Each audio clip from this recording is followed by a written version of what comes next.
Diamonds in the rough. NFL Draft Diamonds. Time to shine.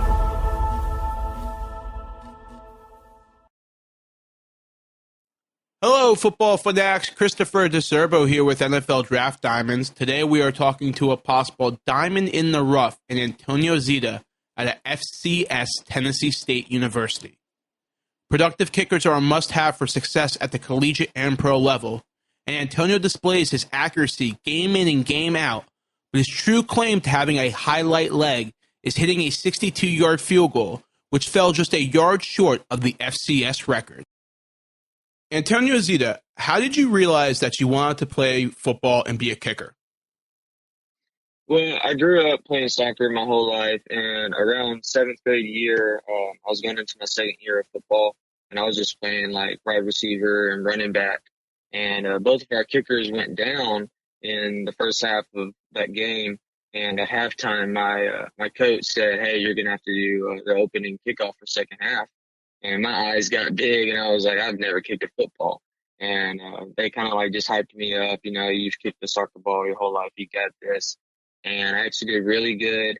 And going into that summer, I just focused on it. And my eighth grade year, it became something I really worked on. And then my freshman year of high school is when I solely focused on just kicking and made that what I was going to focus on for the rest of my life.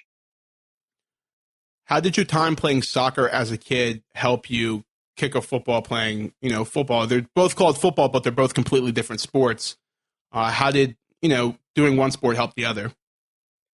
Well, definitely soccer, you kind of have the same swing. You come across your body just a little bit more on a soccer swing, and a football swing for kicking, you're going to come up and straight through it. But it made my legs stronger, and you hit the ball on the same spot of your foot. So it kind of correlated the same and related over to football really good. Are you still good at soccer? I mean, are you still able to kick a soccer ball pretty well, or have you since like playing football now? Is it you have to get back on the pitch a little bit? Yeah, I try. Honestly, I'm like very superstitious about playing other sports. I don't like playing pickup basketball games, pickup soccer games. I don't want to get hurt. So, because I know the future I have. But sometimes, every now and then, I'll kick a soccer ball if like some people are out on campus playing soccer, and I'll kick it, and it usually just goes straight up like a football because I'm just so used to like kicking a football straight up. So it's a little different, but after a couple of kicks, I can get back onto the pitch and I can play a couple games if I wanted to. How does one train as a kicker? When you play football, you can lift weights, you can do all the curls to get everything, but how do you train, kicking? Is it just going out there and constantly kicking a football over and over again? Or are there specific workouts that you can do to say, hey, my long is, 50 yards. I want to get to 54 yards. If I do this specific workout, I can get there. What is training like as a kicker? It's really just like any other football player, as in the weight room. I try this past off season, I said, you know what, I've had a lot of success, with not really hitting the weight room as hard as I know I can. And I went all in this off season, and my strength definitely got a whole lot better. But for training, as in kicking wise, it's a lot of form. And in a kick, it's more form than it is strength. So I have a drill sheet that I go through. I usually hit about 25 to 30 balls before I actually do like a field goal. That would just be my 3 steps back and 2 steps over. So I do some no steps where I'm just standing at the ball. I don't move, and I just hit it with my foot. And there's no like run up to the ball. It's just ball contact. And then I'll do a kick that's just 1 step away to work on my drive step. And then I'll do some kicks that are aimed at a light pole for accuracy. And then I'll get into an actual field goal like in a game. Is there any hidden videos out there of you doing any trick shots that we need to know about? Like any crazy kicks out there that I should be looking on YouTube deep diving for? I actually have a couple of trick shot videos that I haven't posted, and this summer I've actually said that I'm going to do more of that. I have a couple of videos from like being in the midfield of our high school stadium, and I've aimed at all the press box doors, and I hit every door in the video. And I'm thinking about posting it here sometime this summer. It's a pretty cool little video. You definitely have to post it, man. I mean, you can't talk about it and then not show it. It's like saying that you, Yeah, it's yeah. like saying you can levitate and then not levitating for someone. You know what I mean? Yeah, definitely, definitely. I want to do more of that this summer, just to show what I can do. I've shown that I can hit the long ball in games, and I want to show people that I can hit the broad side of a barn. I can hit the top of a tree if you want me to. Wherever you want me to hit it, I'm gonna hit it. Do you consider yourself a hard worker? A lot of people look to kickers as kind of the ones that want to take the easy way out, but are you the one that fits in that stigma, or do you kind of look at yourself as, you know what, I'm not like every other kicker. I put the work in, and I'm out here every day grinding. Yeah, and I say this with 100% confidence, and I'm humble about it, but I am the most hardworking kicker in all of college football, and I promise you that. This past off season, going into my junior year and going in right now, I'm still working hard. But this off season, my bench went up 85 pounds. I was benching 225, and now I'm at 305. My power clean went from 225, now it's 270.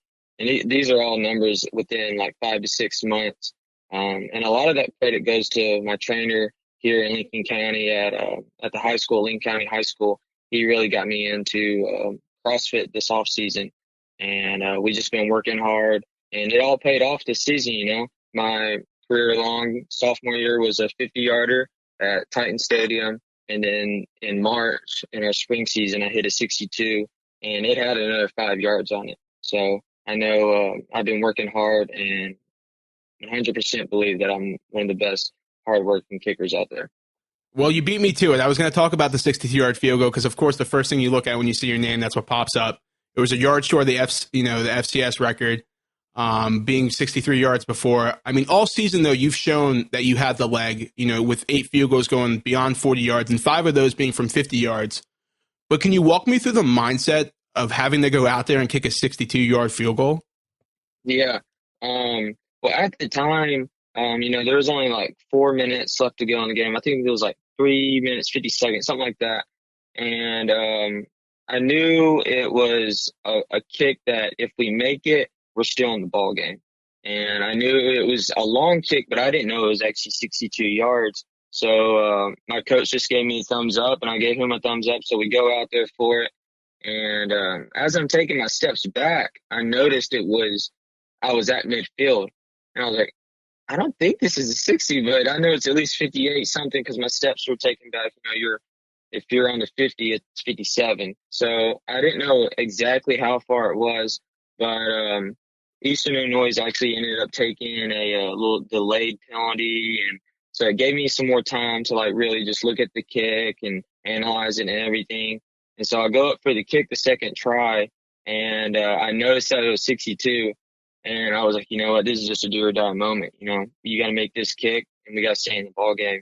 And it wasn't, your normal kick, your 50-yard middle or your 35 left hash. This was a 62-yard kick that is probably the longest kick I'll hit in my football career. So I just went out there and I did my thing, and it went through.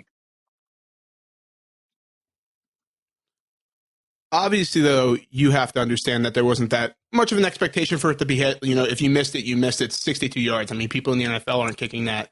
But obviously, if you shank it, it's more of an embarrassment than anything. It's like, why is this kid out there? So was it kind of more of like when you looked up and you saw, wow, I'm really 62 yards away from this field goal post? Was it like, oh my God, I need to at least get this online? Yeah. I didn't have that thought go through my head because actually in this game I was going through my first slump ever in a college football game. I missed a 35 right hash, and then I pulled an extra point, and they were back-to-back kicks. And I've never before that game in my whole high school and college career, I've never had a moment where I've missed back-to-back kicks. So it was a moment where I said, you know what? You've practiced these kicks. You've hit a 70-yarder over the summer. You've made this. Every kick that you go out there and kick in a game, I've made before. So I knew I could hit it, and I just had to do it, and it went through. And all the hard work paid off, and I'm just happy that my coaches and teammates had the faith in me for me to go out there and do it. When you hit it, what went through your mind? I mean, obviously you still were in the game mode, but you kind of had to think, wow, I just did that. Yeah. Well, I knew it was straight. It went straight through, and I didn't know that it actually went through. I just knew it was on target. But I had like six of my teammates just like chest bump me, like they're all over me, and they're like, "Bro, you just made a 62-yarder." And like I'm looking at the refs, I like run over to the side because like everyone's bigger than me, so I can't see over the line. So I run over to the side and I to see if the refs put up their hands, and they put them up. And next thing you know, I just see like the whole crowd is going crazy. We got Dominique Rogers-Cromartie getting on the field with me, celebrating. It was just crazy, And I made history with that kick. I broke the school record. I broke the conference record. I was 1 yard shy of the FCS record. This was a kick that, I'm pretty sure this was the longest kick in the last 20 years of NCAA. It's interesting though because you almost didn't set that record at Tennessee State. For people that do research on you, you entered into the transfer portal, actually said that you wanted to go to West Florida, and then decided to come back to Tennessee State. Could you walk me through that whole process and kind of give our viewers a little bit more of an explanation on that? Because I'm sure, when you do decide to go professional one day, that's going to be something that's brought up. Could you just talk about the emotions you felt in the beginning and to the end to eventually come back to Tennessee State? Yeah, so around this time last year, I think it was actually like May 14th of last year, um, I called Coach Reed at TSU and I told him that I've decided to enter the transfer portal and I was going to look at some other teams. And, it was a hard decision. TSU, my first 2 years there were amazing. The family, the bond, the teammates, it was incredible. I just wanted to explore my options and see where I could end up.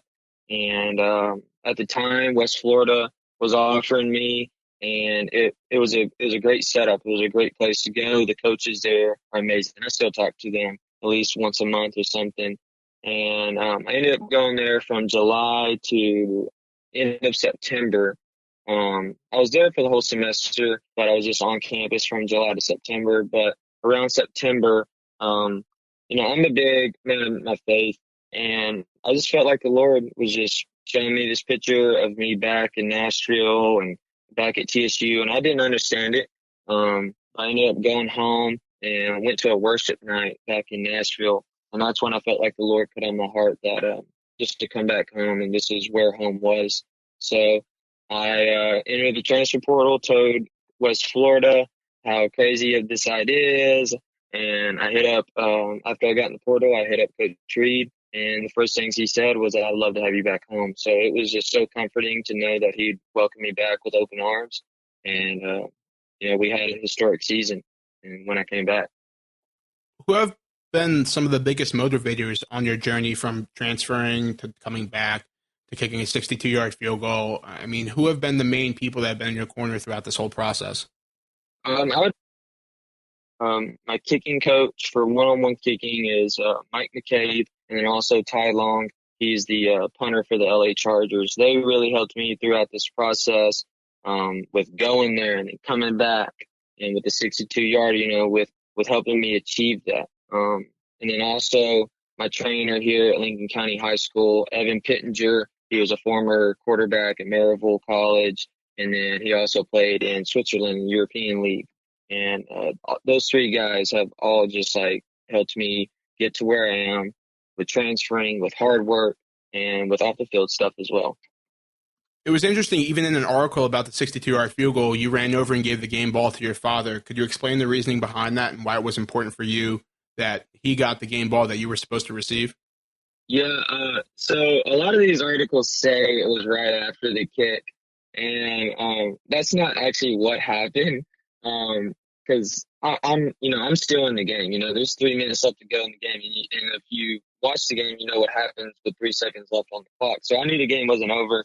I actually didn't give the ball until the game was over, and I actually got the game-winning kick as well. I gave that ball to my mom, and I gave the 62-yarder to my dad after the game was over.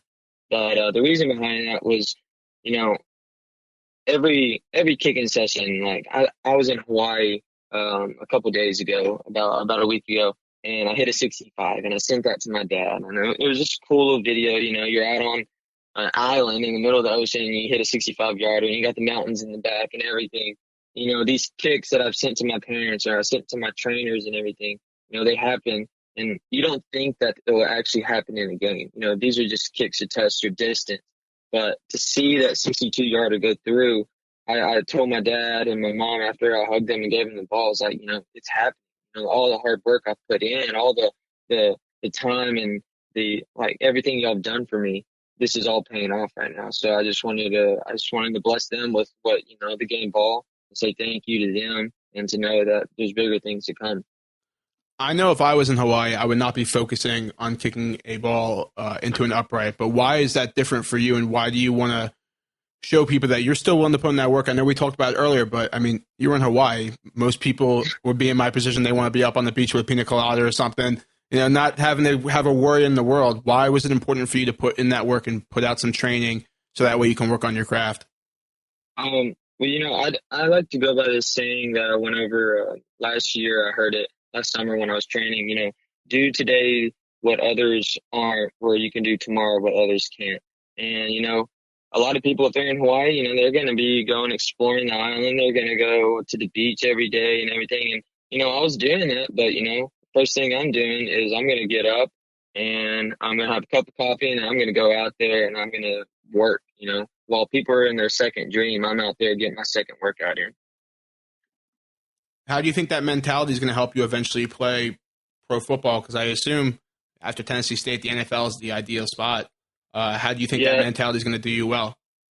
Well, I think that mentality is going to translate over really well because scouts and coaches are going to notice that, this kid doesn't take days off. He's not like your typical ideal kicker. He's doing more than everyone else. And I know when more is at the limit. I know when I need to slow down a little bit on training or slow down on weight training and kicking and everything. But I'm doing more than a lot of the other kickers are, and I think that's why I've had so much success this past season and the past couple seasons as well. So, is there a kicker out there that you like to watch and role model after, or someone out there that really catches your eye because they're maybe in the history? Yeah, one kicker. There's actually two. Justin Tucker, of course. What he's doing is just legendary. That guy is one of the most clutch kickers I've ever seen play. But for me to I can say, okay, we have the same body type and everything, and the way he kicks the ball, it's all the same. Is Cairo Santos? He went to Tulane University. I'm pretty sure he won the Lou Groza his senior year going after Tulane, and then now I can't tell you what team he's actually on right now. I want to say he's with Jets. I don't know. But Cairo Santos, he's like 5'8" and he's 170, and I'm 5'9", I'm 175 right now. So just looking after him and seeing that he's still killing the ball, for 58, 55 yards in games and hitting these game winners, I really like to look after him. Do you think you'll be able to handle the pressure of being a kicker at the professional level, hearing, a stadium packed with 50, 60,000 fans, being called in, to hit a game-winning field goal, being called in before halftime to, slow down Patrick Mahomes and put some points on the board before, you have to go into the second half? Are you going to be able to handle that? Yeah, one advantage of playing at Tennessee State is we play in the Titan Stadium. All of our home games next year will be in the Titan Stadium for the next 2 years. So I've played 4 or 5 games already in a professional stadium. I've hit multiple 50-yarders in them. I've multiple games where I've hit more points than the other team. I've hit a lot of field goals in these professional settings. Last season at my sophomore year, we played at the Liberty Bowl, and there was like 50,000 in there, and I hit a 49-yarder. And I remember the whole crowd went crazy because that kept us in the game against Jackson State. And so I've been in these tough situations and in clutch situations as well. And I think that's going to translate over to the NFL really well. Is there a team out there that you'd like to go to? I mean, what was your team growing up? Are you a Titans fan being in Tennessee? There's not just one particular team that I would like to go to. The NFL is the NFL, and it's a shot that many kids don't get to get. So whatever team calls me up on draft day or whenever that is, I'm going to take that shot and I'm going to make the best of it. And with having a 62-yard field goal under your belt and also the history of just being an outstanding kicker for Tennessee State, I could definitely see one day you being on my TV and me cheering you on. Hopefully one day you're helping me win a fantasy football title. I could definitely promise you if, I'm in that position to draft you, you'll be my draft pick, Antonio. I really do appreciate, you taking the time to give me, an NFL Draft Diamonds a little bit of a deeper look at the mindset of a kicker, especially one as productive as yourself. And I really look forward to hearing your story and seeing where your career ends up. Thank you. I love talking to you today. No problem, Antonio. Take care. I look forward to talking to you soon. I'll keep in touch, okay? Will do. Once again, I'd like to thank Antonio Zita at Tennessee State University. Antonio has all the attributes to be a successful kicker at the professional level. However, he will have to keep up his hard work mentality to show he is better than all the other kickers at the collegiate level. With hard work and dedication, Antonio looks to be the next diamond for one lucky NFL team as he pursues his dream of playing football at the professional level. Check out more player interviews like this one from NFL Draft Diamonds on our website, NFLDraftDiamonds.com. Also, connect with our social media pages on Instagram, Twitter, and Facebook for up-to-date news and stories about football in the world today.